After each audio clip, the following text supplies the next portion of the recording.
रामकृष्ण हरी माऊली. आज छान अशी गोकर्णाची फुलं उमलली होती बघा आणि वारं पण थोडंसं छान सुटलं होतं आणि किती छान फुलं उमललेत आणि भरपूर फुलं उमलली होती आज.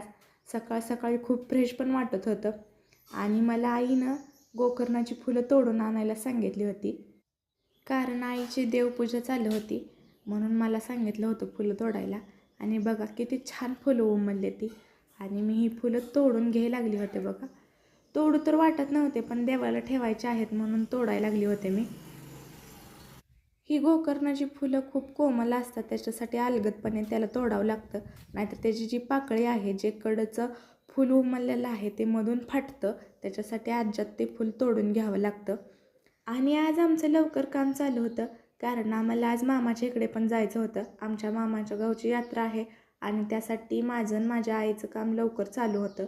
आणि शेवंतीची पण फुलं बघा छान उमलली होती. आणि पारिजातकाच्या झाडावर जो गोकर्णाचा वेल चढवलेला आहे तिथं पण 2 फुलं लागली होती आणि तिथली पण गोकर्णाची 2 फुलं मी तोडून घेतली होती बघा. 2 ठिकाणी आईने वेल लावलेत गोकर्णाचे आणि दोन्ही वेलांना खूप फुलं लागतात. आणि आईला छान फुलं मी नेहून दिल्यावर आईने देवापाशी ठेवली होती आणि देवपूजा पण झाली होती तिची. भगवद्गीतेवर एक फूल ठेवलं होतं, विठ्ठल रुक्मिणीला ठेवले होते आणि सगळ्या देवांसमोर ठेवली होती फुलं बघा. आणि आता हे आंब्याचं झाड आहे. आंब्याच्या झाडाचं मी काय करायला लागले हे पण तुम्हाला सांगते. आईनं मला घरांसाठी तोरण बनवायला सांगितलं होतं आणि तोरण बनवण्यासाठी मी आंब्याचं फटे घ्यायला आले होते. आणि बघा मी एवढे आंब्याचे फटे घेतले होते. 2 दारांसाठी तोरण बनवायचं होतं मला.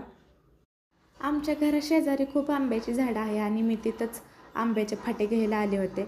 आणि मामाकडे जायचं होतं, त्याच्यासाठी आई स्वयंपाक बनवायला लागली होती. पप्पांसाठी स्वयंपाक बनवून ठेवायचा होता, त्यासाठी भाकरी बनवते बघा. देवपूजेत तिनं पटकन करून घेतली आणि स्वयंपाक बनवायला लागली होती, भाकरी बनवत होती.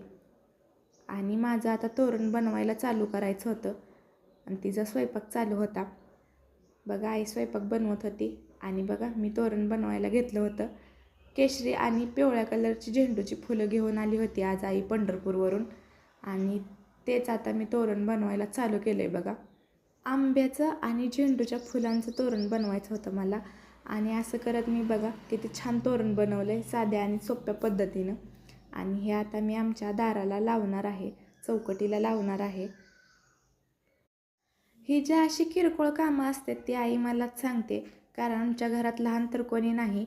दीदी दादा तर पुण्याला आहेत, त्याच्यामुळं असली सगळी कामं मलाच करावी लागतात आणि मी आनंदानं करते पण, कारण मला अशी कामं करण्यात इंटरेस्ट पण खूप आहे आणि आपल्याच घरासाठी करायचं आहे, त्याच्यासाठी सगळं मला करावं लागतं. आणि हे पहिलं तोरण होतं बघा, पूर्ण त्याची फुलं वाळली होती, त्यासाठीच आईनं मला नवीन तोरण बनवायला सांगितलं होतं आणि मी बनवलं पण होतं आणि लावायला लागले बघा मी.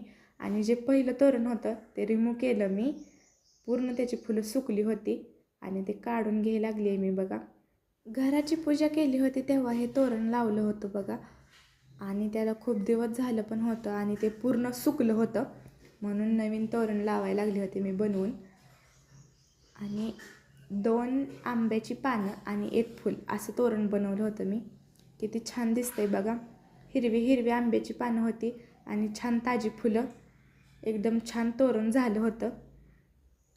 आणि आमच्या प्रत्येक चौकटीच्या वरच्या बाजूला आम्ही विठ्ठलाचे असे स्टिकर लावल्यात. चंदनाचा टिळा आहे आणि त्याच्यामध्ये छोटीशी विठ्ठलाची मूर्ती देखील आहे आणि ते पण खूप छान दिसतंय म्हणून आम्ही तसं लावलं आहे तिथं.